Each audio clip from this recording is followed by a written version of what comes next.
Graça e paz. Deus que abençoe cada um de vocês. Versículo sobre a morte. Porque o mesmo Senhor descerá do céu com alarido, e com voz de arcanjo, e com a trombeta de Deus. E os que morreram em Cristo ressuscitarão primeiro. Depois nós, os que ficaram vivos, seremos arrebatados juntamente com eles nas nuvens, ou encontrar o Senhor nos ares. E assim estaremos sempre com o Senhor. 1 Tessalonicenses 4, versículo 16 e 17.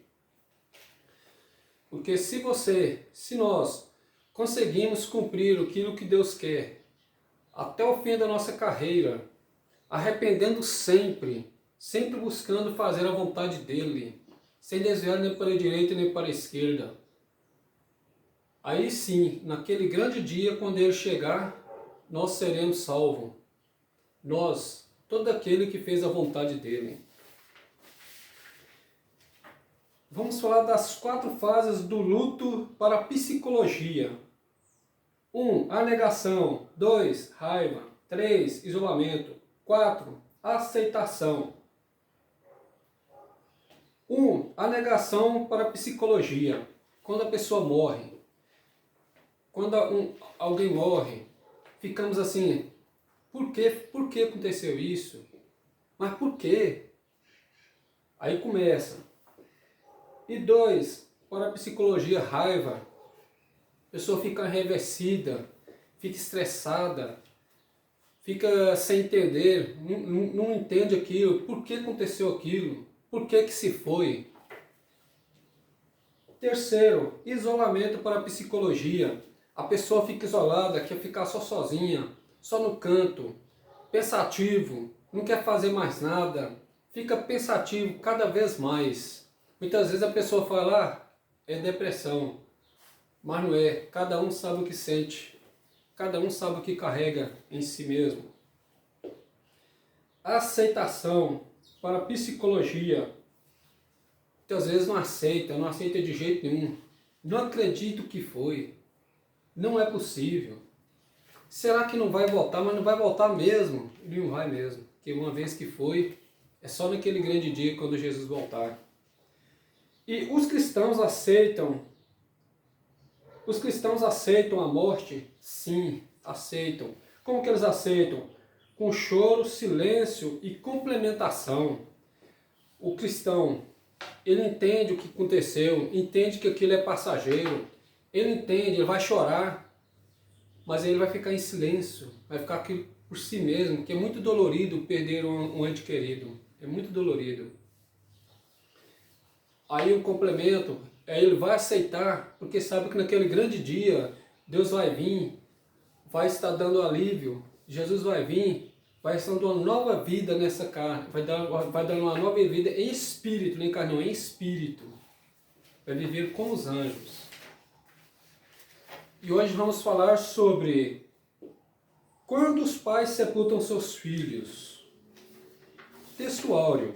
Em tudo somos atribulados, mas não angustiados, perplexos, mas não desanimados, perseguidos, mas não desamparados, abatidos, mas não destruídos. 2 Coríntios 4, versículo 8 e 9. Verdade prática. Não devemos ser indiferentes à morte inesperada, mas também não podemos nos desesperar. Leitura bíblica em classe. Jó, capítulo 1, versículo 13 e versículo 16 a 19. Versículo 13. Sucedeu um dia em que seus filhos e suas filhas comiam e bebiam vinho na casa de seu irmão primogênito. Versículo 16. Estando este ainda falando, veio outro e disse: Fogo de Deus caiu do céu e queimou as ovelhas e os moços e os consumiu. E só eu escapei para te trazer a nova. Estando ainda este falando, veio outro e disse: Ordenando os caldeus 3 bandos, deram sobre os camelos e os tomaram. E aos moços feriram ao fio da espada. E só eu escapei para te trazer a nova. Versículo 18. Ainda este falando, veio outro e disse: Estando teus filhos e tuas filhas comendo e bebendo vinho em casa de seu irmão primogênito, eis que um grande vento sobreveio da além da além do deserto, e deu nos 4 cantos da casa, a qual caiu sobre os jovens e morreram, e só eu escapei para te trazer a nova. Introdução. O patriarca Jó era um homem próspero, tinha uma família feliz e desfrutava de razoável segurança. Sua esposa era uma mulher dedicada à sua casa e tudo parecia dentro da normalidade. Até que a tragédia familiar se abateu sobre a sua casa. Nesta lição, estudaremos a respeito da morte dos filhos de Jó e como a família do patriarca passou por essa tragédia. Veremos que a experiência de os pais sepultarem os filhos talvez seja a experiência mais dolorosa da vida humana e, ao mesmo tempo, como podemos encontrar na Bíblia, a palavra de Deus, consolo diante desse quadro. A palavra-chave é sepultar. Família de Jó. Quem era Jó? O patriarca Jó nasceu no norte da Arábia, na terra de Uz.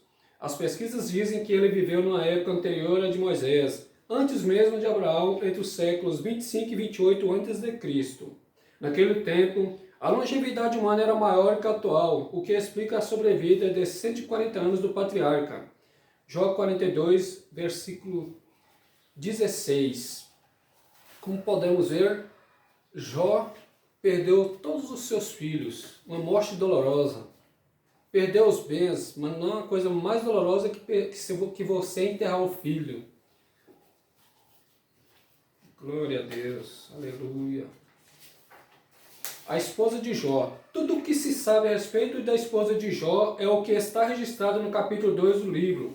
Ela ganhou a fama de uma mulher insana e ambiciosa por causa da perda de todos os bens materiais e dos filhos que foram mortos por uma tragédia. Ainda, Jó foi vítima de feridas purulentas, das quais ela teve repugnância. Todavia, fazia o seu papel de esposa, não abandonando o patriarca. Indiscutivelmente, a esposa de Jó foi perdendo a paciência diante da aprovação do seu esposo. Seu desespero afetou sua fé, a ponto de levá-la a declarar para seu marido: amaldiçoa a Deus e morre. Jó versículo 2, 9. Porque mesmo nas tribulações, nas provações, devemos saber que Deus é Deus, que Ele é que nos dá a vida e Ele é que nos tira. E que diante de tal provação, é só Ele que pode nos tirar da provação. Ele tem poder para isso. Basta crer. Em momento algum, Jó não deixou sua fé abalar. Toda a vida ele creu. Ele não murmurou hora nenhuma. Simplesmente ergueu a cabeça para os céus e disse: Senhor, faça a tua vontade. Se puder, tira de mim essa dor, Senhor. Mas nunca blasfemou contra Deus. Foi perseverante. Os filhos de Jó. Jó estava atento ao modo de viver de seus filhos. Estes tinham uma rotina social de banquetes, muita comida e bebida. A Bíblia mostra que o pai apresentava sacrifícios a Deus por seus filhos e orava por eles todos os dias. Ou seja, havia zelo e cuidado do patriarca para o bem-estar espiritual de seus filhos. Jó capítulo 1, versículo 4 e 5. Naquele tempo sempre ele buscava a Deus, procurava sempre colocar os filhos diante da presença de Deus, fazia sacrifícios para que pudesse perdoar os pecados. Isso era naquele tempo antes de Cristo, tinha que sacrificar cordeiros para poder apresentar a Deus e perdoar pecados. Sinopse 1. Jó era um homem bem-sucedido, era casado e tinha muitos filhos. Em todas as áreas o patriarca era próspero. Deus abençoava em tudo. Ele tinha muitos bens. Tudo que ele fazia progredia, porque Deus era com ele. Glória a Deus. Lidando com a morte dentro da família. Jó e sua esposa foram surpreendidos pela morte dos filhos.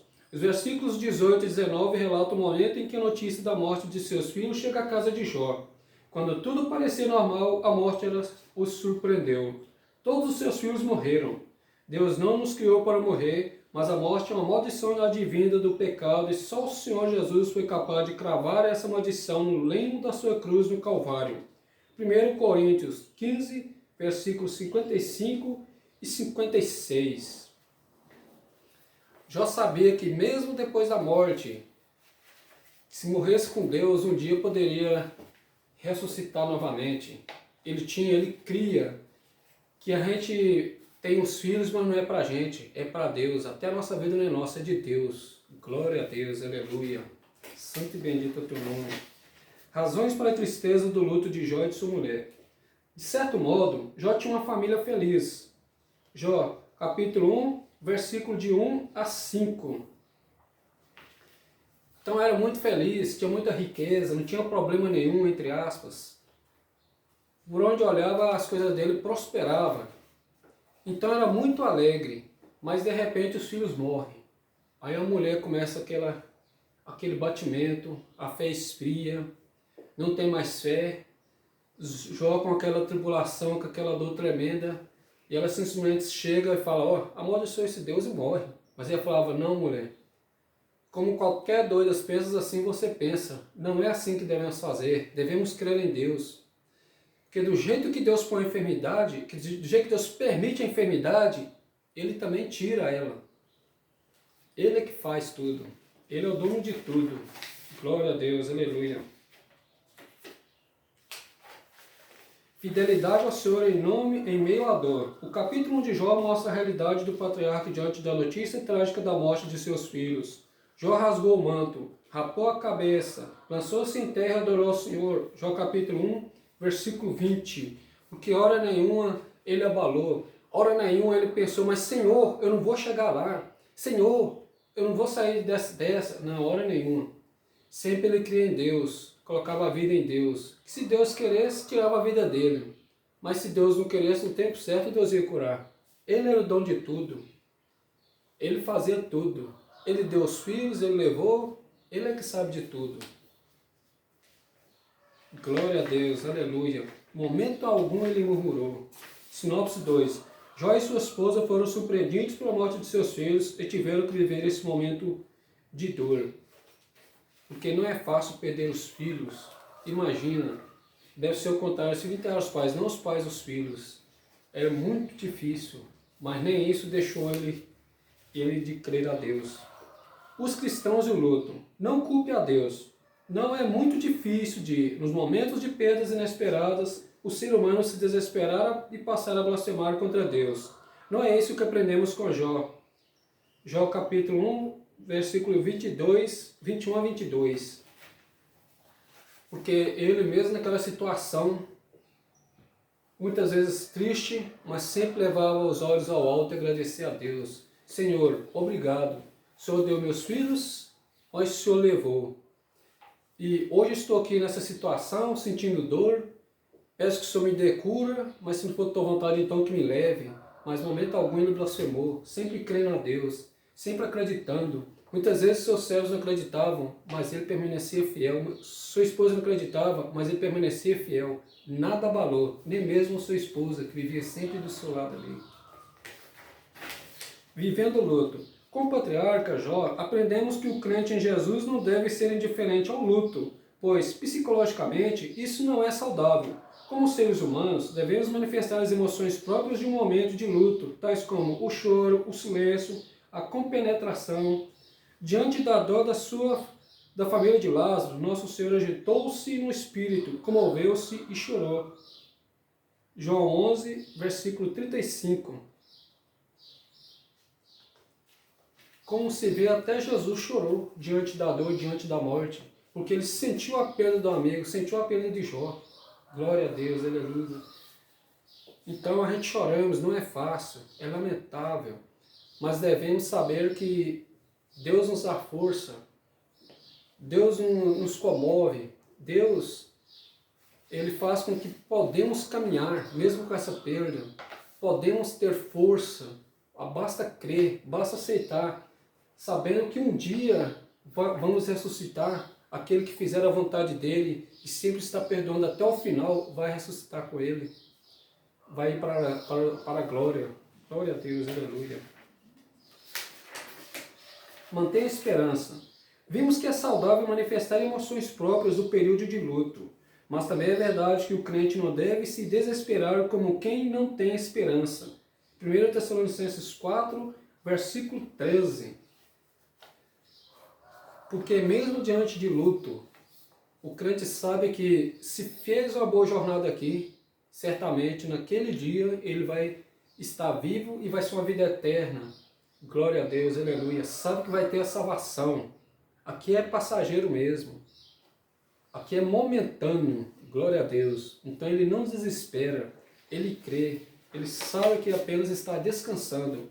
Sinopse 3. No período do luto, o cristão não deve culpar a Deus, mas em Cristo manter a viva esperança, porque Ele morreu para nos salvar. E Ele não veio em vão. Nossos pecados estão na cruz. Se todo dia você arrepender dos seus pecados e procurar fazer aquilo que agrada a Deus até o fim da sua jornada, com certeza, quando Ele chegar nos ares, você será salvo. Glória a Deus, aleluia. Rei da glória. Conclusão. Sem dúvida, a morte é uma experiência muito dolorosa para o ser humano. A de um filho, então, tem uma sobrecarga psicológica imensa. A dimensão da dor da perda de um pai e de uma mãe é incalculável. Por isso, é importante que levemos em conta essa declaração do salmista. Ainda que a minha carne e o meu coração desfaleçam, Deus é a fortaleza do meu coração e a minha herança para sempre. Salmo 73, versículo 26.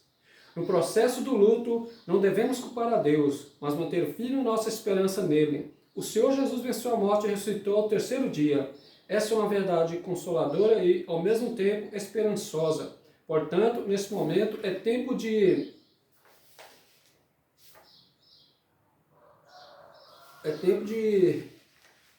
reflexão. Essa é uma verdade consoladora e, ao mesmo tempo, esperançosa. Portanto, nesse momento, é tempo de confiar em Deus. Devemos confiar em Deus, porque Ele nos deu a vida, Ele também tira. Se Ele nos deu, Ele também vai tirar. Assim como nós viemos dele, nós vamos voltar para Ele. Então devemos, cada dia mais, procurar amar nossos filhos, procurar fazer as coisas certas, procurar sempre estar perdoando, sempre estar em harmonia uns com os outros, procurar sempre estar apto a fazer aquilo que Deus agrada sempre, para que naquele grande dia eu possa ser salvo. E também sabemos que se estivermos fazendo a vontade, se estivermos agradando a Deus, mesmo morrendo, nós não vamos viver eternamente, não vamos morrer, não vai ser uma morte eterna, mas vai ser uma morte momentânea. Naquele dia você vai ser ressuscitado, Deus vai te trazer de volta, você vai viver em espírito como os anjos. Basta crer, basta fazer a vontade de Deus. Vamos se perdoando. Glória a Deus, aleluia. Que o Espírito Santo e o Consolador permaneçam em vossos lares para sempre. Amém.